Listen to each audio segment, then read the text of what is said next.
Well, welcome back to Stage 2 here at Sustainability Live London 2024. Welcome to those in the room and welcome to the very many watching online around the world.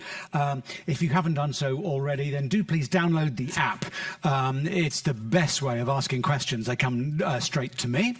And for those in the room, we'll have questions throughout the rest of the afternoon. And when it comes to the appropriate moment, you just have to pop your hand up and we'll get a microphone to you. We kick off with the subject of diversity and inclusion. Just before our networking break, we were talking to Jonathan Hart-Smith from a specialist recruitment company. And he touched upon this, the importance that both his company as a company places on D&I and the importance that is placed within the whole sustainability industry. But we want to deep dive into it a bit now. I'm very pleased to say that we're joined by Felicitas Lichtenberg. This is a long title, so I'm going to have to read it. Global Head of Diversity and Inclusion for Wellbeing and Sustainability at SumUp. You're really welcome. And a slightly shorter job title, Brett Dryden, Diversity and Inclusion OD Partner at Bauer Media. Both really welcome. And thank you for joining us. Can we start with the obvious catch-all question? Describe, if you can, the importance of getting your diversity and inclusion right. The importance for the business in terms, not just in terms of doing the right thing, but in terms of making your business better and pay. Maybe Felicitas, you want to start? Sure. So thank you for having me. Super delighted to be here. And I mean, first of all, why are we doing it, right? Why does SumUp do it? We are a fintech company. I don't know if you have seen those vital devices. But I mean, first of all, we want to attract the best talents. And in order to do that, we do need to be aware of our own biases, because we're all biased. We all prefer people that are similar to us and so on. Look for our talents that are similar to us. So we need to reduce our biases to have access to the whole pool. And I mean, looking at the whole pool, some data points, we know that's about parity, right? Women, men, 50-50 or 49-49, because we also know that there's, of course, transgender. We know that there is 7 to 10% LGBTQ plus representation out there. 1 in 7 people are neurodivergent.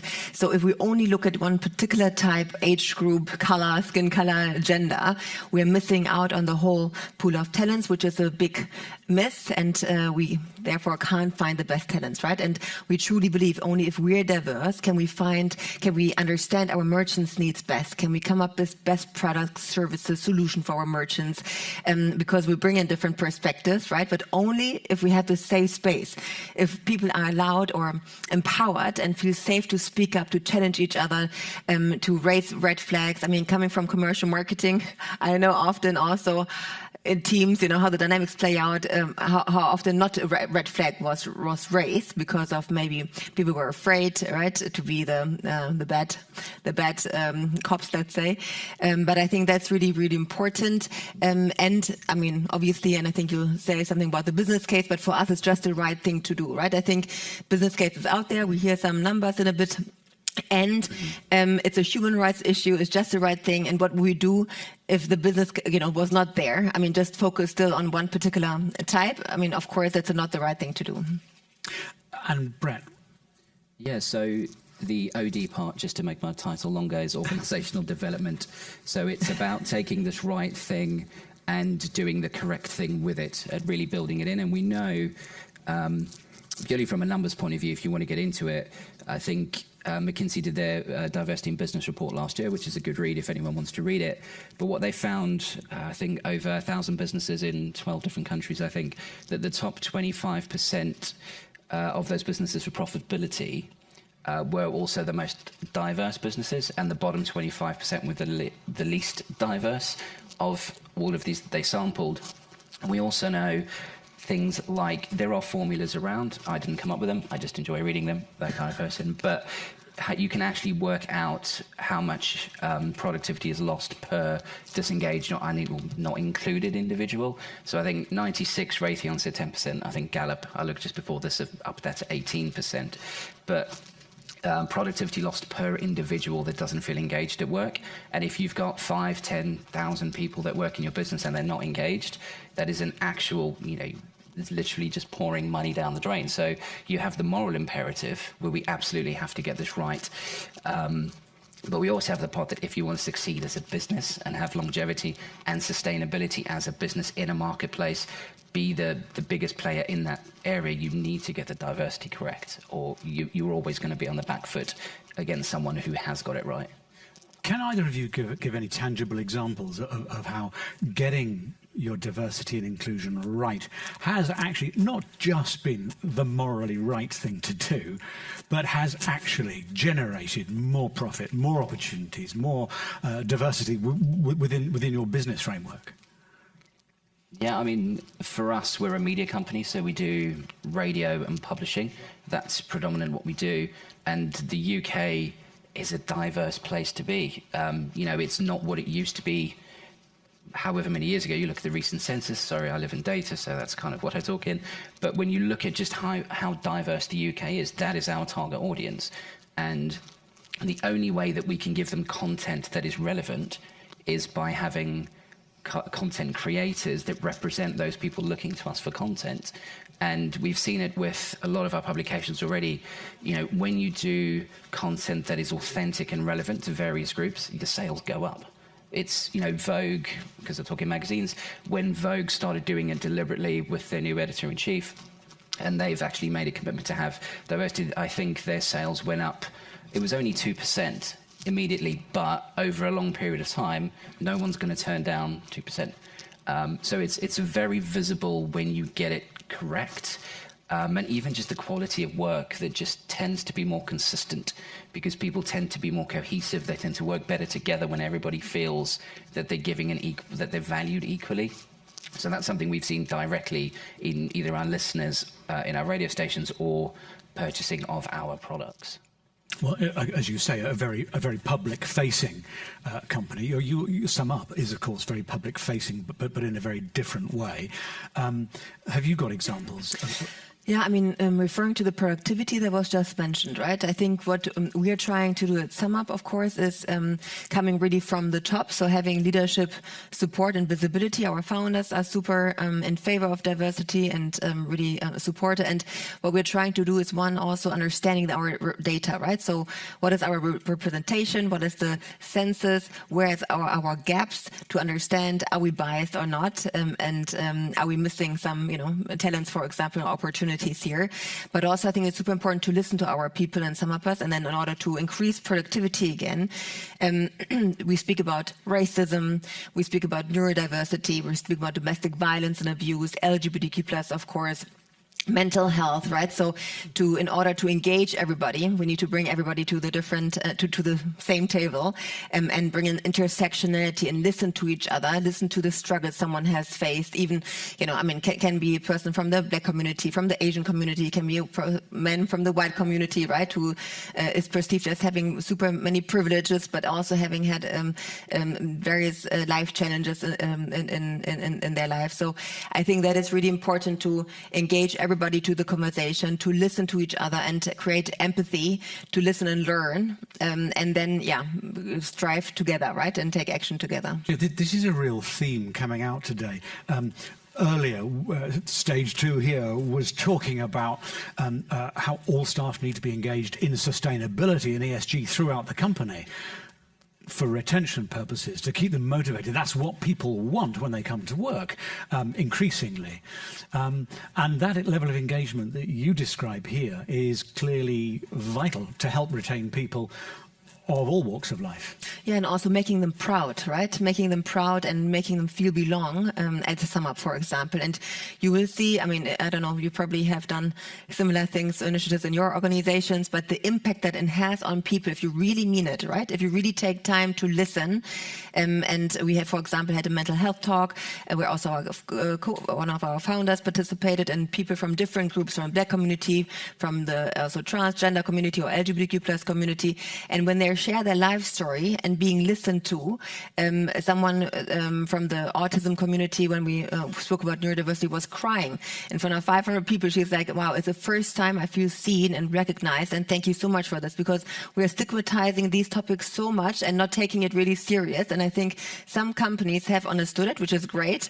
We are speaking about this since ages, forever, and yet still many organizations still haven't understood fully or don't want to understand, because it's also easy easy, right? So if you're the majority group, it's comfortable also to stay the majority group, as we have seen also in history, right? So I think we need to be really, really honest with ourselves, and really be intentional and take action to change that. Julie, I was going to ask, in every walk of life, in every company, in every public organisation, there is going to be I hope, small minority of people who are not very far along on that journey and who don't buy into it to the level that they might, simply because they don't understand the benefits or whatever. How do you turn those people round? Do you want to go ahead? I'm happy to. Luckily, I've spent kind of the last 15 years or so, also as a learning and development consultant before this, running workshops on this exact thing. And I think, luckily, you don't often find people that are anti-D&I, like in the way that you would expect. It's more people that just don't know. And I think a lot of things, take gender as an example, when we talk about the gender binary and things, that's a really hot topic at the moment all over. And I think a lot of people hold that as a fact. That is something I know to be true. And when you're challenging these facts, it can make people very uncomfortable, because it's, okay, but what else isn't true? You know, all of these things that I can kind of center myself around as being true. And one of the things that we've done, and we've been doing it really well for a while, is that anytime we have these discussions, it's a safe, non-judgmental space. Because what I want someone to do is to say in a workshop or something like that, I've heard this word, what does it mean? And not to be kind of shouted down. It's, okay, let's talk about it. Why is this word maybe not the best one? Because we would rather have those conversations in a controlled environment than out in the open, effectively. And generally what you tend to find is people ask it, they'll be a bit shy, but eventually they'll start coming up and they'll start asking bigger questions and having bigger discussions. You know, and you'll have someone who in a room is, you know, non-binary, and I'm thinking, well, this is what that means to me. And you have people sharing experiences. And I think creating that safe space, we're very quick to jump on people and say, you should know that. You should know the answer to this. Why don't you know this? Why did you say that? So people just don't say anything at all, and that's often worse. And does that resonate with you? Have you got experiences that touch on that? Yeah, and sorry, but can you repeat your question, please? Just asking you to comment on what. No, before. Yeah, on what Brett said about. Have you come up? How do you change people's mindset if you need to in an organisation? I was so listening to you and imagining those conversations that I completely forgot the Absolutely, question. So I think personal stories help, right? Sharing personal stories and sharing vulnerability about own experiences. I think that is really powerful, especially then if it comes from leadership first. Or we have, you have a mix of people on the table, but everybody really is vulnerable and shares about their personal story, because people then can connect through the stories and also, feel more trusted to then also share when they have a live event, right? I mean, and I think also what matters is, it matters to everybody of us, right? We all in the room will either, face some kind of live event. We will have siblings, parents, children who might be LGBTQ+, neurodiverse. We will see the challenges they face in school, right? In the schooling system or in the society. So I think at some point we all face, really live events, can also be miscarriages, right? Or accidents or so. And I think that is something where, we like to bring it in to see, look, we are all in this together. We all need support at some point in our lives. Some people have faced more microaggressions and micro-inequities and systemic racism in life, right? Let's speak about it, and let then, as white people, use the privilege to support the groups. But I think that is something that often people protect because they fear, they don't want to make any mistakes, that they want to be seen or, as the one who doesn't know, but it's okay also not to know, right? So I think through the personal stories, people can really relate and understand why it matters so much. For example, I spoke to and I've featured one trans colleague. We have, by the way, about 18% LGBTQ+ representation and some are 1 to 2% transgender. And then she's shared, when I came out the second time, because one is gay, but then is trans, then I lost my family, my job, my friends. I lost everything, right? And she was basically, really down on the ground. But then she finally, I mean, she found SumUp, she got a job, and then things get up, right? But I think it's really important to understand either, for example, transgender community, and I mentioned this because it's one of the most vulnerable communities, certainly, end up in prostitution on the street if companies like ours don't give them a chance, right? And don't, hire them, for example, and give them a opportunity to succeed in life. Sure. Judgments, often, sometimes wrong, come into play too much.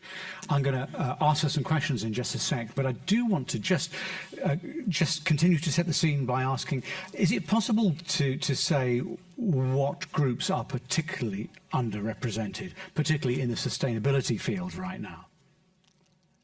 I mean, I would probably echo the thoughts that the transgender community at the moment is particularly underrepresented and particularly politicized, I would say. It's a very difficult thing, and I'm kind of guilty of doing that right now. We're having conversations about the trans experience without any trans people up here, which just shows you that they are underrepresented across the board. I mean, 1% of the population, which is still globally, 60, 70 million people.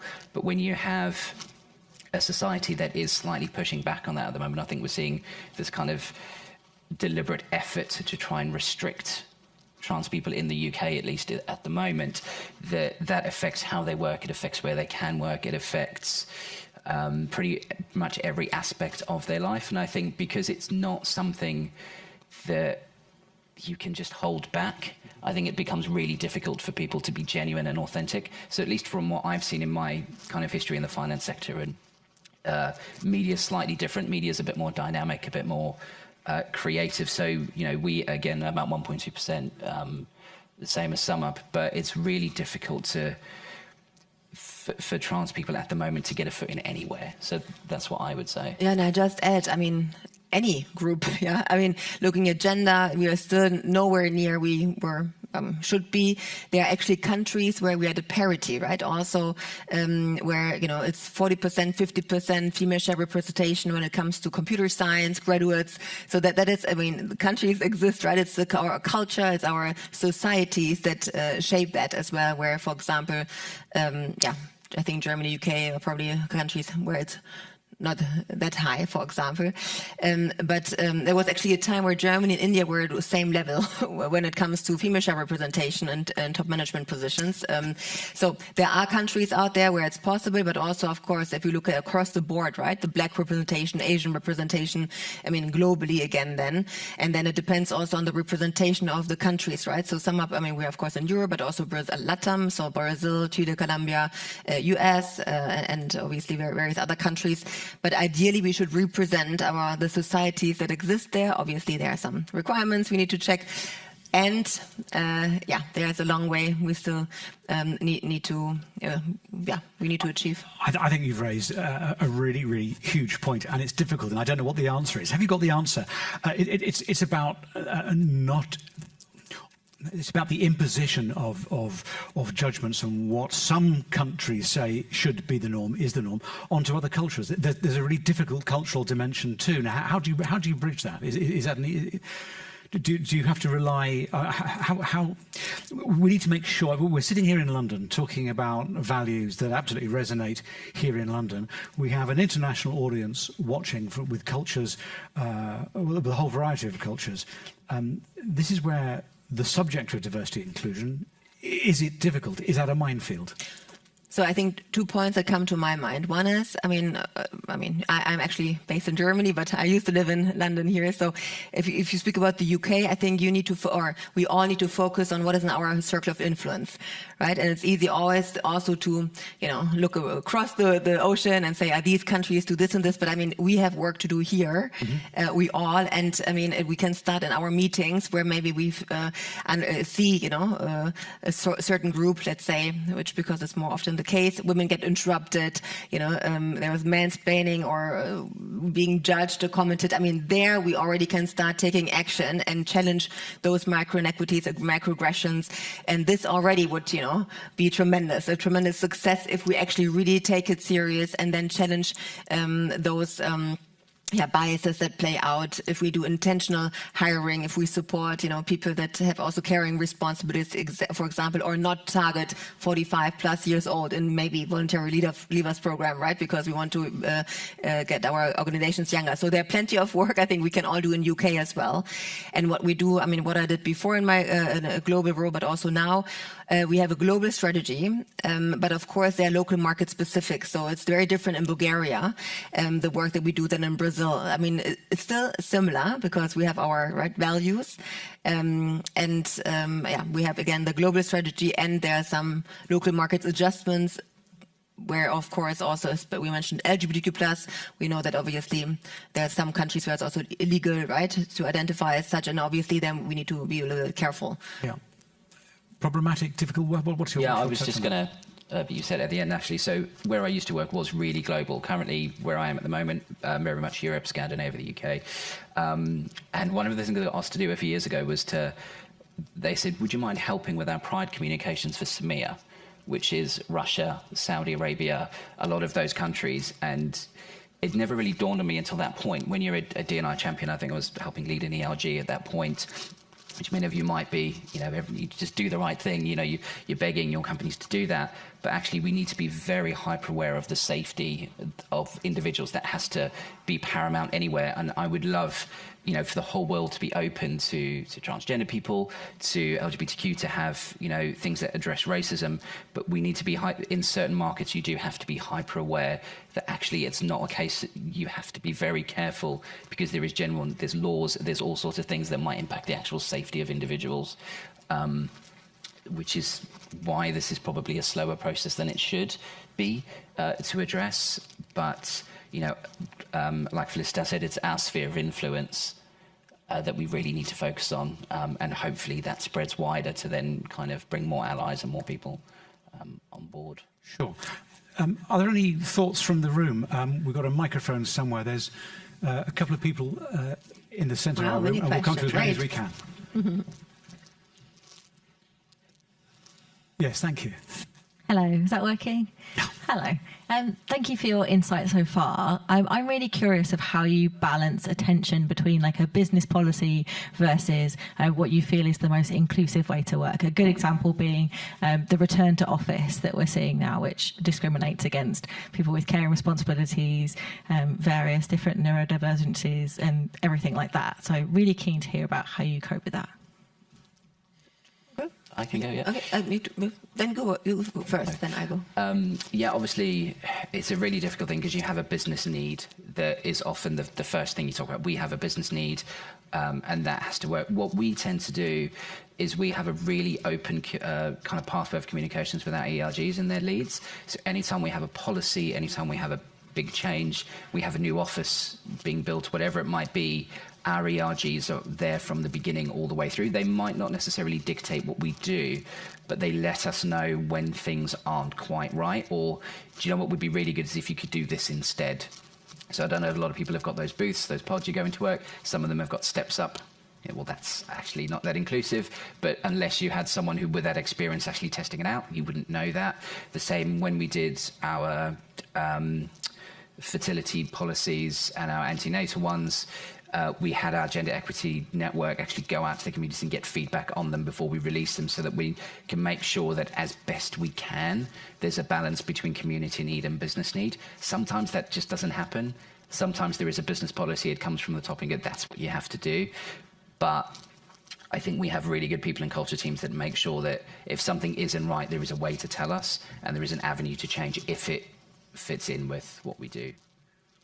Yeah, great point. I mean, office return to office is also, like a really hot topic, right? Especially with the inclusion, exclusion, the angle. And I mean, what we try to do at SumUp is, I mean, also we believe in the success of teams being together, right? Connecting, creating, having a chat in the coffee, at a coffee machine, for example, in our kitchen or so. I mean, getting things done and really also being included or feeling belong at SumUp, for example, right? Being seen, recognized, and so we do believe in that, and we also strongly believe in people positivity. So that means we trust our people, right? We want to support where we need. I mean, obviously, we do expect also people to come back to the office. And if someone has a responsibility to pick up the children, or struggles with being neurodiverse or so, then we of course also are open for a conversation and then supporting the people. To their needs as well. So I think it's a super hot topic. Great point. It's a little bit difficult sometimes to navigate, but that's what we are trying to do. Thank you. There was another question. You have the microphone. Great, fire away. Can you hear me? Yes, thanks. Thank you very much. My question is in relation to what we've seen over in the news recently about backlash against DEI and a number of companies that have reduced funding towards that.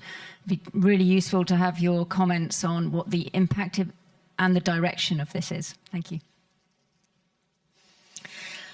Well, I mean, I don't understand personally, to be honest, the decision of those organizations. I feel super sorry to hear that. And I mean, it's their decision, right? I think what is good if they are fair in terms of transparent, right? So I think that companies sometimes also have those flags out there, and even though they don't live it. So I rather have people or companies saying we believe in it, we put money on it or not, and then the talents can choose whether I choose this company or a different one, right? So I personally don't understand why there are people are going back. I think it's really sad to see. And I mean, companies, like SumUp, we of course going to continue, and looking forward to more progress that we can achieve also with merging it with sustainability, right? So we also now double down on our social impact, and for example, we do I think maybe collaboration we speak about later also, but we work with NGOs together for education for unemployed youth, underemployed youth, minoritized groups. So I tell them, ensure that either we target kids, for example, in rural India, and we impact 10,000 kids per year now there, or in Brazil, Chile, Colombia. I speak to the NGO and say, if you do the Java full stack course for 3 months for unemployed or unemployed youth, ensure that we have at least 60, if not 70% girls. Ensure we have at least 50% black community, for example, in Brazil, and so on. So embedding this to do the right thing, right, for our societies, and then make progress on the long run where we can. Do you see in your positions a general rowing back on D&I, or is it flourishing and improving the prospects for companies? You mean at our organization or outside? What do you see across the sustainability and across globally? Yeah. So I would say, I started around 10 to 15 years ago in the D&I area, right? I come from commercial marketing. Back then, if you look at the progress, back then nobody really spoke about D&I, right? And nobody wanted to be identified as such, or even, brought into relation to that. So I think we have made some progress.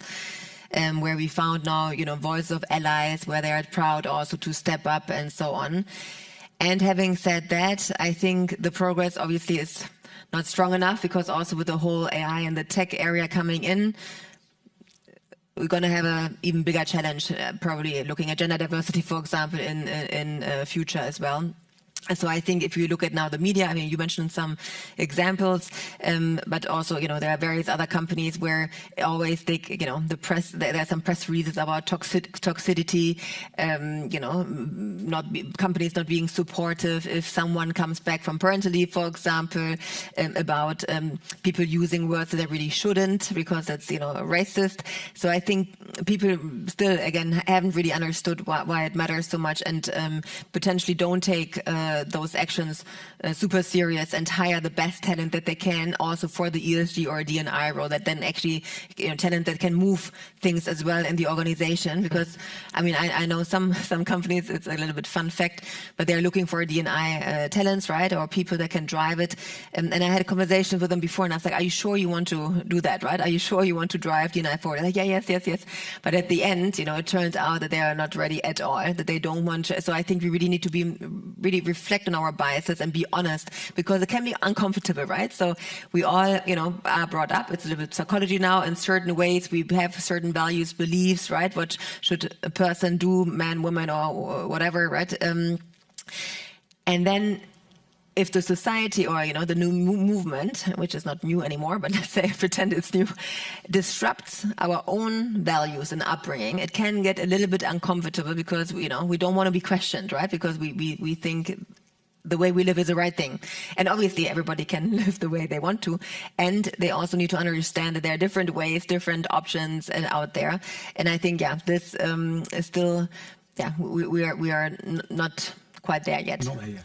I think we've got time for probably one more question. We'll try and take a couple, nice and concise if we can be. Hi, Angie Hobson. I join up ESG and DEI in my work. Also first ally board member of Freehold LGBT+, the largest built environment networking forum in the UK. And I guess the question was partially answered, but isn't a huge challenge the fact that this is, I don't know how many people are online, not the most frequented one, and that it's also being seen in isolation of really DEI being absolutely ripped out. It was something that should be embedded into your ESG strategies, and I think you spoke to it somewhat. But isn't that the biggest challenge in a way? Yeah, I think it's a good point. So I think now it evolves, right? So we had D&I, then we had sustainability, and I think there are not many organizations that really combine it. I think that's your question, right? And I agree, actually. I think there's a great opportunity for organizations. So also, I also hold both roles, right? And I think, some organizations are so huge that it's difficult maybe to combine everything. And I think that the whole collaboration comes in, right? And whether silos or not silos, how do people play or work together? I think there's a great opportunity to really embed D&I ambitions and targets, right, into the ESG agenda and focus really on then the social impact that can make the world a better place.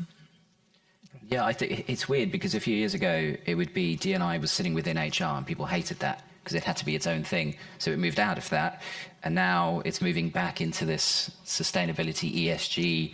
And I really like that. I like the ability that you can look at a business and go, that's the business, that's the moral compass that business has. And it's a really easy thing. And we know kind of Gen Z and kind of younger are looking at those first. They're actually looking at these values first.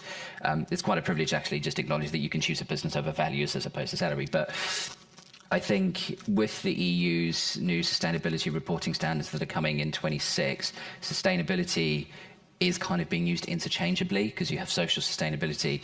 And I think once that happens, and a lot of us that have offices in the EU that are now having to think about gender pay gap reports and things like that, I think sustainability will include D&I more closely. We have a sustainability lead, I think he's watching from home, but we work quite closely to make sure that those things are together, and also understanding why certain communities just can't be as sustainable as others, because there is obviously that discussion about it's a privilege to be able to buy things in recycled packaging as an example, and we don't often do that crossover either. So, okay, time for one quick question and two quick answers. Madam. Thank you. Hi, thank you for a great conversation so far. My name is Yolana. I'm from the League of Entrepreneurs. I was just interested to know about what specific actions or strategies does your organization implement to sort of have a meaningful change and also go beyond tokenism? Yeah, I think one of the things that is really easy with D&I is to not have goals or targets. You kind of just go, we're going to make diversity and inclusion better. And it's really hard to measure. It's really hard to engage people because you can't show what you've actually done. This is a really long process. So one of the things that we did was we have a very clear, defined strategic plan that everybody can look at. Everything is tied to. It's a business-linked strategy, just like everything else. This is where we want to be. This is where we are. And this is how we're going to get there. And I think that really helps people visualize what it is we're doing. It's very easy to tell, we're going to march in Pride, or we're going to do this, or we're going to do that, but how does that actually move the needle any further? Whereas this way we have our dedicated, we are here, we've done a maturity assessment across the board, this is where we are, this is where we're going to be, this is how we're going to get there, and this is how you as an individual are going to help us get there. And that seems to be, it's still fairly early days on that thing, but it seems to be people are a lot more engaged in doing that because they know what is expected of them, and they know what we're saying we're going to achieve, and they can hold us to account to it. Because I'm looking at my watch, your concise take on it is too Felicia. Yeah, let's have a catch up maybe afterwards. But if you look at the examples, I think, right? Actions. I mean, one is the education piece that I mentioned before, right? Speaking about the gender diversity, LGBTQ+, racism, neurodiversity, things like this. And then also measuring the impact. So we look at our data, and actually I'm a fan, I'm in favor of targets. So we have targets in place, we have a voluntary D&I survey in place where we know what is our ethnicity, what is our LGBTQ+ representation, disability, caring status, and so on, so we can measure the data and then do a year-on-year comparison. For example, ENPS, of course, right? We can then also measure that, and then have some specific actions like, personal development programs for specific groups, for example, ERG support, mentoring, leadership sponsors, that we match then there. But yeah, if you want, I'm happy to. Also, I'm happy to share an infographic with all the things on, so you can, if you want, use it. And there, I'm sorry, but we must stop. Felicitas from SumUp and Brett from Bauer Media, thank you very, very much indeed. Maybe we can just show them our appreciation. Thank you.